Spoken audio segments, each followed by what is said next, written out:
ನೂತನ ಸಚಿವರಿಗೆ ಖಾತೆ ಹಂಚಿಕೆಯ ಕಸರತ್ತು ಈಗಾಗಲೇ ಜೋರಾಗಿ ನಡೀತಾ ಇದ್ದು ಸಚಿವರ ಹಿಂದಿನ ಖಾತೆಗಳು ಅದಲು ಬದಲಾಗಿದೆ. 13 ನೂತನ ಸಚಿವರುಗಳಿಗೆ ಫಿಕ್ಸ್ ಆಯ್ತಾ? ಹಾಗಾದರೆ ಖಾತೆಗಳು ನೂತನ ಸಚಿವರ ಸಂಭವನೀಯ ಖಾತೆಗಳ ಮಾಹಿತಿ ಸಿಕ್ಕಿದೆ. ಡಿಸಿಎಂ ಪರಮೇಶ್ವರ್ಗೆ ಕಂದಾಯ ಕೊಡಬಹುದಾದ ಸಾಧ್ಯತೆ ಇದು. ಪ್ರಿಯಾಂಕ್ ಖರ್ಗೆಗೆ ಗೃಹ ಖಾತೆ, ಖಾದರ್ಗೆ ಆರೋಗ್ಯ, ಈಶ್ವರ್ ಖಂಡ್ರೆಗೆ ಗ್ರಾಮೀಣಾಭಿವೃದ್ಧಿ ಪಂಚಾಯತ್ ರಾಜ್, ಹಾಗೆ ಸತೀಶ್ ಜಾರಕಿಹೊಳಿಗೆ ಲೋಕೋಪಯೋಗಿ ಖಾತೆ, ಜಾರ್ಜ್ಗೆ ಇಂಧನ, ಕೃಷ್ಣ ಭೈರೇಗೌಡಗೆ ಜಲಸಂಪನ್ಮೂಲ, ಎಂಬಿ ಪಾಟೀಲ್ಗೆ ಬೃಹತ್ ಕೈಗಾರಿಕೆ ಮತ್ತು ಮೂಲಸೌಕರ್ಯ, ರಾಮಲಿಂಗಾರೆಡ್ಡಿಗೆ ಬೆಂಗಳೂರು ನಗರಾಭಿವೃದ್ಧಿ ಖಾತೆ, ಭೈರತಿ ಸುರೇಶ್ಗೆ ಸಾರಿಗೆ, ಶರಣಪ್ರಕಾಶ್ ಪಾಟೀಲ್ಗೆ ವೈದ್ಯಕೀಯ ಶಿಕ್ಷಣ, ಯತೀಂದ್ರಗೆ ನಗರಾಭಿವೃದ್ಧಿ, ಹಿಂದುಳಿದ ವರ್ಗಗಳ ಕಲ್ಯಾಣ ಇಲಾಖೆ, ಕೆಎಚ್ ಮುನಿಯಪ್ಪಗೆ ಆಹಾರ ಮತ್ತು ನಾಗರಿಕ ಪೂರೈಕೆ ಖಾತೆಗಳು ಸಿಗುವುದು ಬಹುತೇಕ ಖಚಿತ ಅಂತ ಹೇಳಲಾಗ್ತಾ ಇದೆ.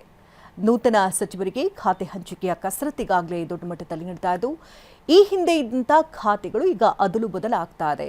13 ನೂತನ ಸಚಿವರುಗಳಿಗೆ ಖಾತೆಗಳನ್ನು ಈಗಾಗಲೇ ಫೈನಲ್ ಮಾಡಲಾಗ್ತಾ ಇದ್ದು ಸಂಭವನೀಯ ಖಾತೆಗಳ ಮಾಹಿತಿ ಕೂಡ ಟಿವಿ ನಿಮಗೆ ಸಿಕ್ಕಿದೆ. ಶರಣಪ್ರಕಾಶ್ ಪಾಟೀಲ್ಗೆ ವೈದ್ಯಕೀಯ ಶಿಕ್ಷಣ ಸಿಗಬಹುದಾದಂಥ ಸಾಧ್ಯತೆ ಇದು. ಯತೀಂದ್ರಗೆ ನಗರಾಭಿವೃದ್ಧಿ ಅಥವಾ ಹಿಂದುಳಿದ ವರ್ಗಗಳ ಕಲ್ಯಾಣ ಇಲಾಖೆ, ಹಾಗೆ ಕೆಎಚ್ ಮುನಿಯಪ್ಪಗೆ ಆಹಾರ ಮತ್ತು ನಾಗರಿಕ ಪೂರೈಕೆ ಸಿಗುವ ಸಾಧ್ಯತೆ ಇದು. ಈ ನಾಯಕರಿಗೆ ಪ್ರಮುಖವಾಗಿ ಇಂತಿಂಥದ್ದೇ ಖಾತೆ ಎನ್ನುವುದ್ರ ಬಗ್ಗೆ ಈಗಾಗಲೇ ಹೈಕಮಾಂಡ್ ನಿರ್ಧಾರವನ್ನು ಮಾಡಿದೆ. ನೂತನ ಮುಖ್ಯಮಂತ್ರಿ ಡಿಕೆ ಶಿವಕುಮಾರ್ ಅವರನ್ನ ಸಚಿವರಿಗಾಗಲೇ ಭೇಟಿಯಾಗಿದ್ದಾರೆ. ಸಿಎಂ ಜೊತೆ ಪ್ರಿಯಾಂಕ್ ಖರ್ಗೆ ಹಾಗೆ ಶರಣಪ್ರಕಾಶ್ ಪಾಟೀಲ್ ಈಗಾಗಲೇ ಚರ್ಚೆಯನ್ನು ನಡೆಸ್ತಾ ಇದ್ದು ಮುಖ್ಯಮಂತ್ರಿ ಡಿಕೆ ಶಿವಕುಮಾರ್ ನಿವಾಸದಲ್ಲಿ ಭೇಟಿಯಾಗಿ ಚರ್ಚೆ ಕೂಡ ನಡೆಸಿದ್ದಾರೆ ಅಂತ ಹೇಳಲಾಗ್ತಾ ಇದೆ. ಬೆಂಗಳೂರಿನಲ್ಲಿರುವಂತಹ ಸದಾಶಿವನಗರದಲ್ಲಿ ಡಿಕೆ ಶಿವಕುಮಾರ್ ನಿವಾಸ ಇದೆ. ಆ ನಿವಾಸಕ್ಕೆ ತೆರಳಿ ನಾಯಕರು ಭೇಟಿಯಾಗಿದ್ದಾರೆ.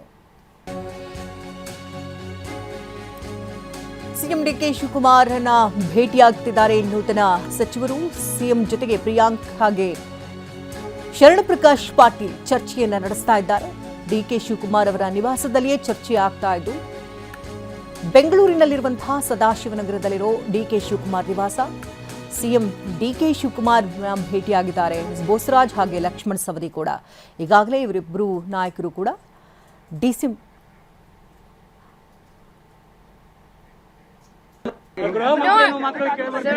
ನೋಡಿ, ಅದು ಮಾಧ್ಯಮದಲ್ಲಿ ಅಧಿಕೃತವಾಗಿ ಯಾವುದೇ ಪೋರ್ಟ್ಫೋಲಿಯೋವನ್ನ ಹಂಚಿಕೆ ಆಗಿಲ್ಲ. ಏನಿದ್ರು ಕೂಡ ಇವತ್ತು ಸಾಯಂಕಾಲ ಒಳಗಡೆ ಮಾಡ್ತೀನಿ ಅಂತ ಮಾನ್ಯ ಮುಖ್ಯಮಂತ್ರಿಗಳು ಹೇಳಿದ್ದಾರೆ. ನೋಡೋಣ. ಜವಾಬ್ದಾರಿ ಯಾವುದೇ ಕೊಟ್ಟರು ಕೂಡ ಎಲ್ಲರೂ ನಿಭಾಯಿಸಬೇಕು. ಪಕ್ಷದಿರ್ಬೋದು, ಸರ್ಕಾರದಿರ್ಬೋದು. ಕರ್ನಾಟಕ ಜನರ ಸೇವೆ ಮಾಡಲಿಕ್ಕೆ ಯಾವ ಸ್ಥಾನಮಾನನು ಚಿಕ್ಕದು ಅಲ್ಲ, ದೊಡ್ಡದು ಅಲ್ಲ. ನೋಡ್ರಿ, ಯಾರು ಗೃಹ ಮಂತ್ರಿ ಆದ್ರೂ ಕೂಡ ಕಾನೂನನ್ನ ಬಿಟ್ಟು ಯಾರು ಏನು ಮಾಡ್ಲಿಕ್ಕಾಗಲ್ಲ. ಕಾನೂನು ಚೌಕಟ್ಟು, ಸಂವಿಧಾನ ಅದನ್ನ ಭೇದಿಸ್ಬಿಟ್ಟು ಯಾರು ಏನು ಮಾಡೋಕ್ಕಾಗಲ್ಲ. ನೋಡಿ, BK ಹರಿಪ್ರಸಾದ್ ಅವರು ಸೇವಾದಳದಿಂದ NSU ಇಂದ ಸೇವಾದಳದಿಂದ ಬಂದಂಥ ಒಬ್ಬ ಕಟ್ಟಾಳು ಕಾಂಗ್ರೆಸ್. ಅವರ ಐಡಿಯಾಲಜಿ ಕಂಪ್ಲೀಟ್ಲಿ ಎಂಟ್ರೆನ್ಸ್ಡ್ ಇನ್ ಕಾಂಗ್ರೆಸ್ ಐಡಿಯಾಲಜಿ.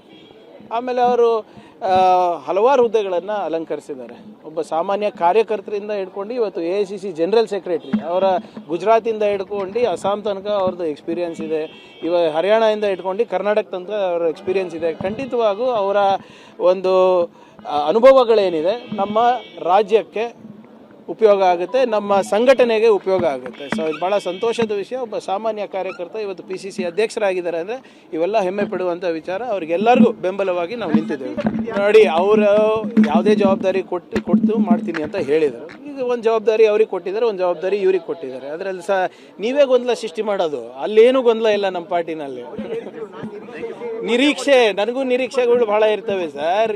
ನೋಡಿ, ಸುಗಮವಾಗಿ ನಡೀತಾ ಇರುವಂಥ ಸರ್ಕಾರ ಪಾರ್ಟಿಗೆ ಯಾಕೆ ನೀವು ಸುಮ್ಮನೆ ಕಣ್ಣು ಹಾಕ್ತೀರಪ್ಪ? ಬಿಟ್ಟು